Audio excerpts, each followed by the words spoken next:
KGF ಕ್ಷೇತ್ರದ ಮಾಜಿ ಶಾಸಕರಾದ ಕೆ.ಎಸ್. ವಾಸನ್ರವರ 42ನೇ ವರ್ಷದ ಪುಣ್ಯಸ್ಮರಣೆಯನ್ನು ಜ್ಯೋತಿ ಬಸೂರವರ ನೇತೃತ್ವದಲ್ಲಿ ಹಮ್ಮಿಕೊಂಡಿದ್ದರು. ಈ ಸಂದರ್ಭದಲ್ಲಿ ಕಮ್ಯುನಿಸ್ಟ್ ಪಾರ್ಟಿಯ ಎಲ್ಲ ಮುಖಂಡರುಗಳು ಪಾಲ್ಗೊಂಡಿದ್ದರು.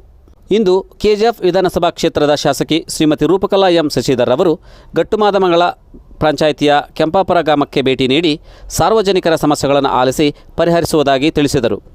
ಈ ಸಂದರ್ಭದಲ್ಲಿ ತಾಲೂಕು ಪಂಚಾಯಿತಿ ಅಧ್ಯಕ್ಷರಾದ ಶ್ರೀಮತಿ ಸುನಂದಮ್ಮ ರಾಮಕೃಷ್ಣಾರೆಡ್ಡಿ, ಡಿಸಿಸಿ ಬ್ಯಾಂಕ್ ನಿರ್ದೇಶಕರಾದ ಆರ್ ನಾರಾಯಣ ರೆಡ್ಡಿ, ಎಪಿಎಂಸಿ ಅಧ್ಯಕ್ಷರಾದ ವಿಜಯರಾಘವರೆಡ್ಡಿ, ಎಪಿಎಂಸಿ ನಿರ್ದೇಶಕರಾದ ಯಶೋದಮ್ಮ ಶ್ರೀನಿವಾಸ ರೆಡ್ಡಿ, ವಕೀಲರಾದ ಪದ್ಮನಾಭ ರೆಡ್ಡಿ ಹಾಗೂ ಕಾಂಗ್ರೆಸ್ನ ಎಲ್ಲ ಮುಖಂಡರುಗಳು ಭಾಗವಹಿಸಿದ್ದರು. ಕೆಜಿಎಫ್ ನಗರದ ಗೀತಾ ರಸ್ತೆಯಲ್ಲಿರುವ ಕಿಂಗ್ ಜಾರ್ಜ್ ಹಾಲ್ನಲ್ಲಿ ಶಾಸಕಿ ಶ್ರೀಮತಿ ರೂಪಕಲಾ ಎಂ ಶಶಿಧರ್ ಅವರ ನೇತೃತ್ವದಲ್ಲಿ ಆಗ್ನೇಯ ಪದವೀಧರ ಕ್ಷೇತ್ರದ ಕಾಂಗ್ರೆಸ್ ಅಭ್ಯರ್ಥಿ ರಮೇಶ್ ಬಾಬುರವರ ಪರವಾಗಿ ಸಭೆಯನ್ನು ನಡೆಸಿದರು. ಈ ಸಂದರ್ಭದಲ್ಲಿ ಎಲ್ಲ ಕಾಂಗ್ರೆಸ್ ಮುಖಂಡರುಗಳು ಪಾಲ್ಗೊಂಡಿದ್ದರು.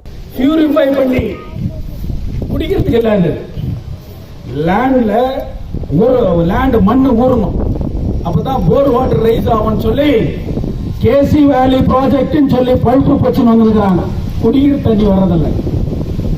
அப்ப குடிக்கிற தண்ணி நீ டேங்க் தானே வாங்கணும். மைன்ஸ் நடந்து இருக்கும் போது எட்கர் ஷாப்ல சாம்பியன் ரீப்ல பியூரிஃபை பண்ணி 2-3 டேங்குக்கு அந்த தண்ணியை மைன்ஸ் தண்ணியை பண்ணி மேத்தமங்கலா வாட்டர் மிக்ஸ் பண்ணி வீட்டுக்கு வந்து தண்ணி குடிச்சோம். நாம மைன்ஸ் இந்த கேஜிஎஃப்ல குடிக்கிற தண்ணி பாலாறு பேசன்ல இருக்கக்கூடிய குடிக்கிற தண்ணி ஊற்றி இருக்கிற ஒரு ஊர் கேஜிஎஃப். மைன்ஸுக்குள்ள இருக்கிற தண்ணி கூட சுத்திகரிப்பு பண்ணா குடிக்கலாம் அப்படின்னு சொல்லிட்டு ஒரு ரிப்போர்ட் இருக்குது. நான் எம்எல்ஏக்கு ஒரு கோரிக்கை வைக்கிறேன். 4 TMC தண்ணி கிருஷ்ணராஜசாகர் டேம்ல கால்பாகம் தண்ணி நம்ம கீழே குடிக்கிற தண்ணி.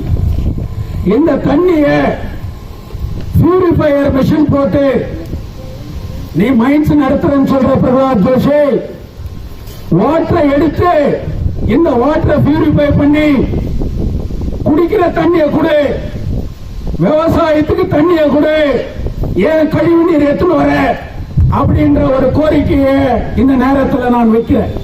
ముందుకు వస్తే వాళ్ళ జాగా కొని వీడికి జాగా ఇవ్వండి అని ఒక కొత్త కానూను చేసిండారు.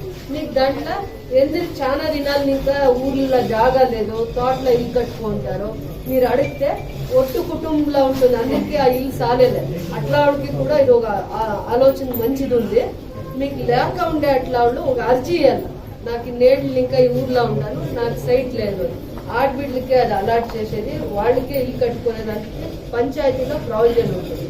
ఒకరికి ఏం సైట్ ఇచ్చేలా ఆ ఊర్లో 50 జనాలకి 100 జనాలకి ఒకే తావ ఒక 5 ఎకరాలు 10 ఎకరాలు తీసుకొని దాన్ని పంచాయతీని ఇంకా జాగా డెవలప్ చేసి వాళ్ళకి సైట్లు చేసి ఫస్ట్ సైట్లు అలాట్ చేస్తారు. మళ్ళీ వాళ్ళు పంచాయతీని ఇంకా వాళ్ళు దుడ్లు వేసుకోవాలా, పంచాయతీ దుడ్లనే ఎవరు ఇల్లు కట్టేకాయాలి.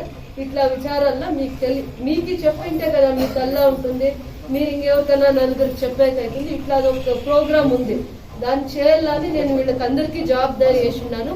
మీ ಗಮನಂಲಾನು ಇದು ఉంది. ಎಷ್ಟು ಜನ ಪ್ರೈವೇಟ್ ಸ್ಕೂಲ್ಸ್ ಅಲ್ಲಿ ಓದೋವಂಥ ಟೀಚರ್ಸ್ 10 ಮಂತ್ ಸ್ಯಾಲರೀಸ್ ಆಗಿದೆ. ಸತ್ಯನಾ ಇಲ್ವಾ? ಹೌದಾ? ಯಾವ್ದಾದ್ರು ಪ್ಯಾಕೇಜ್ ಅಲ್ಲಿ ಅವರು ಚೆನ್ನಾಗಿಡ್ಬೋದಾಗಿತ್ತಲ್ಲ, ಒಂದು 10,000 5,000 ಮಾಡಿದಾರ. ಇಂಪ್ಲಿಮೆಂಟೇಷನ್ ಅಲ್ಲಿ ಝೀರೋ ಫೇಲ್ಯೂರ್ ಆಗಿದೆ ಸರ್ಕಾರ. ಸತ್ಯ ಹೇಳ್ಬೇಕಂದ್ರೆ ಅದನ್ನ ಗ್ರಾಜುಯೇಟ್ಸ್ ಅಲ್ಲ, ಪ್ರತಿಯೊಬ್ರು ಒಪ್ಕೋತಾ ಇದ್ದಾರೆ. ಪಾಲಿಸೀಸ್ ಇಂಪಾರ್ಟೆಂಟ್ ಅಲ್ಲ, ಪಾಲಿಸೀಸ್ ಇಂಪ್ಲಿಮೆಂಟ್ ಆಗೋದು ತುಂಬಾ ಇಂಪಾರ್ಟೆಂಟ್ ಆಗುತ್ತೆ. ಸೊ ಆ ವಿಚಾರದಲ್ಲಿ ಹೇಗೆ ಅವರು ಫೇಲ್ಯೂರ್ ಆದ್ರು, 2 ಕೋಟಿ ಉದ್ಯೋಗ ಸೃಷ್ಟಿ ಮಾಡ್ತೀನಿ ಅನ್ನುವಂಥ ವಿಚಾರದಲ್ಲಿ ಹೇಗೆ ಫೇಲ್ಯೂರ್ ಆಗಿದ್ದಾರೆ. ನಮಗೆ ಜನಸಂಖ್ಯೆಗೆ ಅನುಕೂಲವಾಗಿ ಇವತ್ತಾಗಲೇ 10 ಕೋಟಿ ವಿದ್ಯಾವಂತ ಮಕ್ಕಳಿಗೆ ಉದ್ಯೋಗ ಸೃಷ್ಟಿ ಮಾಡಬೇಕಾಗಿತ್ತು. 6.5 ಇಯರ್ಸ್ ಇವತ್ತು ಆ ಸರ್ಕಾರ ಬಂದು ಮಾತು ಕೊಟ್ಟಿದ್ದಾರೆ. ಗೌರವಾನ್ವಿತ ಪ್ರಧಾನಮಂತ್ರಿಗಳು ಮಾತು ಕೊಟ್ಟಿದ್ದಾರೆ. ಮಾತು ಕೊಟ್ಟ ಮೇಲೆ ಮಾತನ್ನ ಎಷ್ಟು ಗೌರವವಾಗಿ ಕಾಪಾಡಿಕೊಂಡಿದ್ದಾರೆ. ಇವತ್ತು ಈ ಪರಿಸ್ಥಿತಿಯಲ್ಲಿದ್ದಾಗ ಅವರ ಜೀವನನ ಸುಧಾರಿಸೋದಕ್ಕೆ ಯಾವ್ದಾದ್ರು ಕಾರ್ಯಕ್ರಮಗಳು ತಂದಿದ್ದಾರೆ. ಕೋವಿಡ್ನ ಸರಿಯಾದ ರೀತಿ ನಿಭಾಯಿಸಿದಾರ. ಇದು ರಾಜ್ಯ ಸರ್ಕಾರದ ವ್ಯಾಪ್ತಿಗೆ ಬರುವಂಥದ್ದು ಅಲ್ಲ. ಹಿಂದೆ ಭಾರತೀಯ ಜನತಾ ಪಕ್ಷದ ಸರ್ಕಾರ ಇದ್ದಂಥ ಸಂದರ್ಭದಲ್ಲಿ ಪ್ರಪೋಸಲ್ ಬಂದಂಥದ್ದು. ಇವರು ಏನು ಸರ್ಕಾರಿ ನೌಕರರ ಕನ್ಸೆಂಟ್ ತಗೊಂಡು ಈ ಅಮೌಂಟ್ನ ಶೇರ್ ಮಾರ್ಕೆಟಲ್ಲಿ ಇಶ್ಯೂ ಮಾಡಿ ನೀವು NPS ಬಂದರೆ ನಿಮ್ಗೆ ಹೆಚ್ಚು ಸೌಲಭ್ಯ ಸಿಗುತ್ತೆ ಅಂತೇಳಿ ಹಾದಿ ತಪ್ಪಿಸಿ ಮಾಡ್ತಕ್ಕಂಥದ್ದು. ಇದು ಹಿಂದೆ ನಾವು ಭಾಳ ಸ್ಪಷ್ಟವಾಗಿ ಹೇಳಿದ್ದೇವೆ. ಕೇಂದ್ರ ಸರ್ಕಾರ ಪಾರ್ಲಿಮೆಂಟಲ್ಲಿ ಈ ಆ್ಯಕ್ಟನ್ನು ಅಮೆಂಡ್ ಮಾಡಿ NPS ಅನ್ನು ರದ್ದು ಮಾಡಿ OPS ತರಬೇಕು. ಸೊ ಇದ್ರ ಬಗ್ಗೆ ಈಗಾಗಲೇ ನಾವು ಸಹ ರಾಜ್ಯ ಸರ್ಕಾರದ ಸಿದ್ದರಾಮಯ್ಯನವರು ಪತ್ರ ಬರೆದಿದ್ದಾರೆ, KPCC ಪತ್ರ ಬರೆದಿದ್ದೀವಿ, ಮತ್ತು ಭಾಳಷ್ಟು ರಾಜ್ಯ ಸರ್ಕಾರಗಳು ಕೇಂದ್ರಕ್ಕೆ ಒತ್ತಡವನ್ನು ಹಾಕಿದ್ದೇವೆ. ಸೊ ನಾವು ಕಾಂಗ್ರೆಸ್ ಪಕ್ಷದ ಮೂಲಕ ಒತ್ತಾಯ ಮಾಡ್ತೇವೆ, NPS ಅನ್ನು ರದ್ದು ಮಾಡಿ OPS ತರಬೇಕು.